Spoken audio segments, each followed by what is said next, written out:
अभी हम मौजूद है बीपीएससी के बाहर, जहां पर तमाम छात्र आए हुए हैं। इनकी कुछ नाराजगी है, क्या कुछ मांग है, पहले सीधे जानते हैं। जैसा आपको कल पता है कि प्राथमिक शिक्षकों का रिजल्ट जारी किया गया है। अब रिजल्ट जब जारी हो चुका है 1 to 5 वाले शिक्षकों का, तो आप लोग का क्या मांग है? किस चीज़ को लेकर के बीपीएससी भवन के बाहर आ गए आप लोग? हम लोग बीपीएससी बाहर आए हुए हैं इस मांग को लेकर कि हम लोग माध्यमिक के अभ्यर्थी हैं। और माध्यमिक के अभ्यर्थियों को सरकार ने जब फॉर्म भराया था तो हम लोग के अंदर में एक अधिकार दिया था।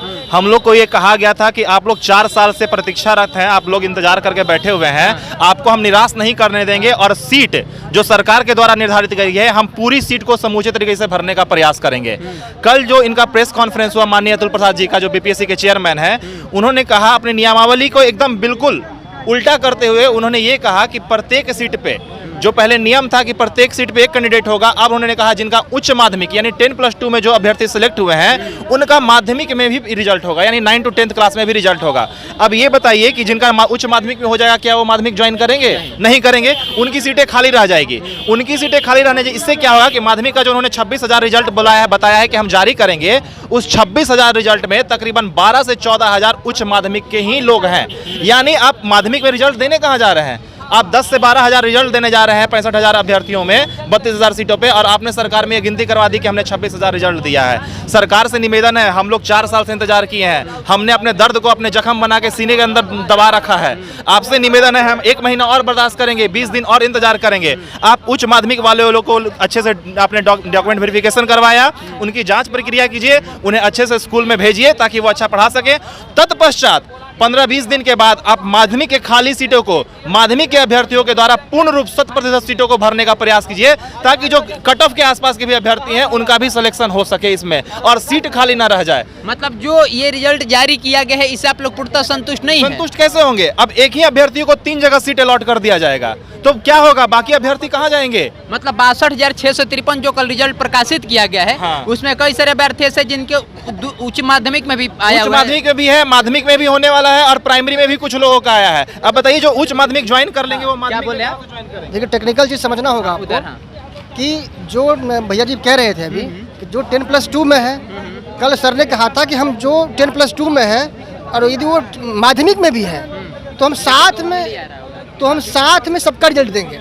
ठीक है, सबका मेरिट कॉमन करेंगे। यदि आप तो सर का एक कॉज था इसमें कि जो बच्चा मान लेते हैं 10+2 में है, उसका डीवी में यदि वो छट जाता है 10+2 में, तो उसको हम 9th-10th में मौका दे देंगे। परंतु यदि आप ऐसा करते हैं तो ये भी तो हो सकता है यदि उसका 10+2 में नहीं छटा, हो गया उसका, तब तो आप जो 9th-10th में सीट है वो खाली हो जाएगा। यदि वो 10+2 में नहीं छटा तो यहाँ का सीट खाली होगा। यदि वहाँ छट गया तो जो 11th-12th में एक बच्चा और दूसरा कोई होता, उसका भी एक सीट मारा गया।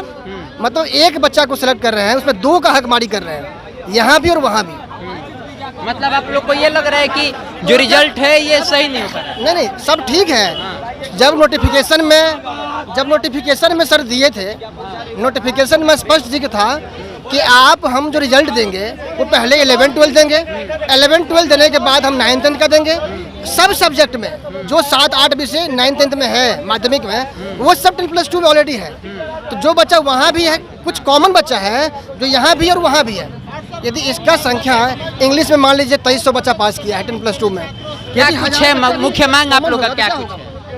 मैंने +2 इंग्लिश में एग्ज़ाम दिया था जिसमें मेरे को 58 मार्क्स है, लेकिन मेरा रिज़ल्ट जारी नहीं किया गया। हमारा मांग यही है कि हमें कट ऑफ जारी किया जाए, जिससे हमें पता लग सके कि कट ऑफ क्या गया है और हम निश्चिंत हो जाएं हमारे रिज़ल्ट को लेकर के। मतलब आप लोग मुख्य मांग ये भी है कि कट ऑफ पता चले कितना आया है, कितना किसका क्या है? बिल्कुल कट ऑफ नहीं दिया गया है, यह भी एक समस्या है। हो चुका है तो उस डीवी के अनुसार उन्हीं बच्चों का सिलेक्शन हो जो 10+2 एलिजिबल हैं। उसके बाद जो सीट 9th-10th का है, उस पे पूरी तरह से 9th-10th के बच्चों को सिलेक्ट करना चाहिए, जिसमें सारे बच्चे हम लोग जो एलिजिबल हैं बीएड वाले।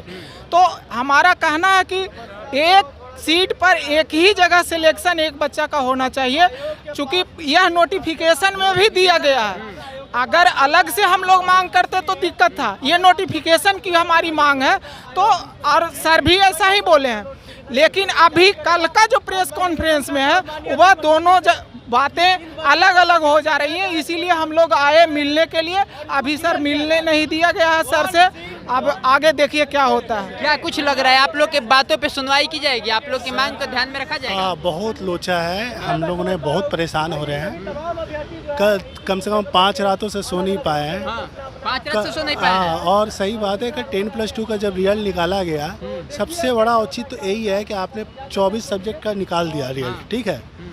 और रही बात 5 सब्जेक्ट की जो बची हुई है, आप क्या ऐसा काम कर रहे हो कि 5 सब्जेक्ट को छोड़कर फिर प्राइमरी का रिजल्ट निकाल दिए? ये सवाल सोचिए, इतने देर से परेशान हो रहे हैं लोग, और क्या है। और सबसे बात, अतुल प्रसाद जी ने एक सबसे बड़ी बात बोली थी कि जो भी बच्चे क्वालिफाइंग मार्क्स लेके आएंगे उनकी सिलेक्शन पक्की, ठीक है।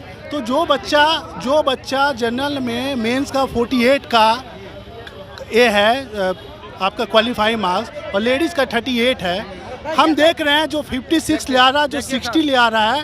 पीएससी के सामने देखिए, लाइए इधर लाइए। अभी आप ये देख सकते हैं, अब ये देख सकते हैं कि ये सभी जो विद्यार्थी अभी पीएससी के बाहर एकदम आकर के इधर बैठ चुके हैं, देख सकते हैं।